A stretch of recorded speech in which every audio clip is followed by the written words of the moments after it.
Acts 14. And it came to pass in Iconium that they went both together into the synagogue of the Jews, and so spake that a great multitude both of the Jews and also of the Greeks believed. But the unbelieving Jews stirred up the Gentiles, and made their minds evil affected against the brethren. Long time therefore abode they, speaking boldly in the Lord, which gave testimony unto the word of his grace, and granted signs and wonders to be done by their hands. But the multitude of the city was divided, and part held with the Jews, and part with the apostles.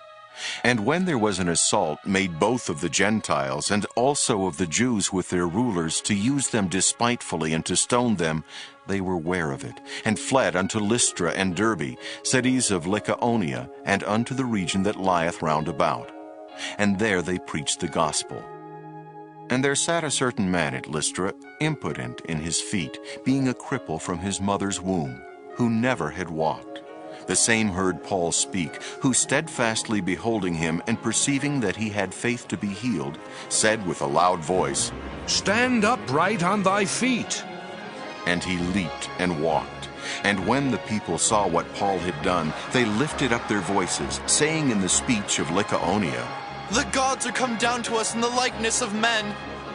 And they called Barnabas Jupiter, and Paul Mercurius, because he was the chief speaker. Then the priest of Jupiter, which was before their city, brought oxen and garlands unto the gates, and would have done sacrifice with the people, which when the apostles Barnabas and Paul heard of, they rent their clothes, and ran in among the people, crying out and saying, Sirs, why do ye these things?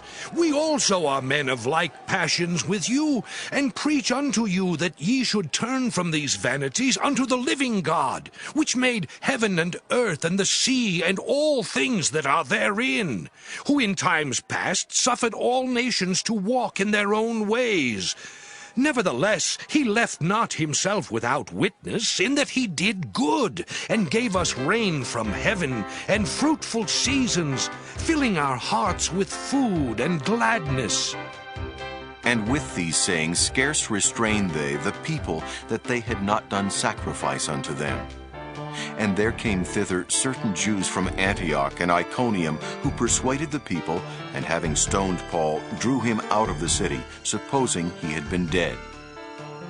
Howbeit, as the disciples stood round about him, he rose up, and came into the city, and the next day he departed with Barnabas to Derbe. And when they had preached the gospel to that city, and had taught many, they returned again to Lystra, and to Iconium and Antioch, confirming the souls of the disciples, and exhorting them to continue in the faith, and that we must through much tribulation enter into the kingdom of God.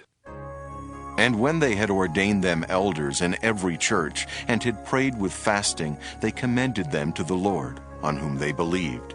And after they had passed throughout Pisidia, they came to Pamphylia.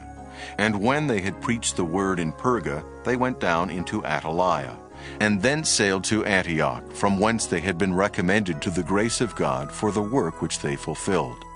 And when they were come, and had gathered the church together, they rehearsed all that God had done with them, and how he had opened the door of faith unto the Gentiles. And there they abode long time with the disciples.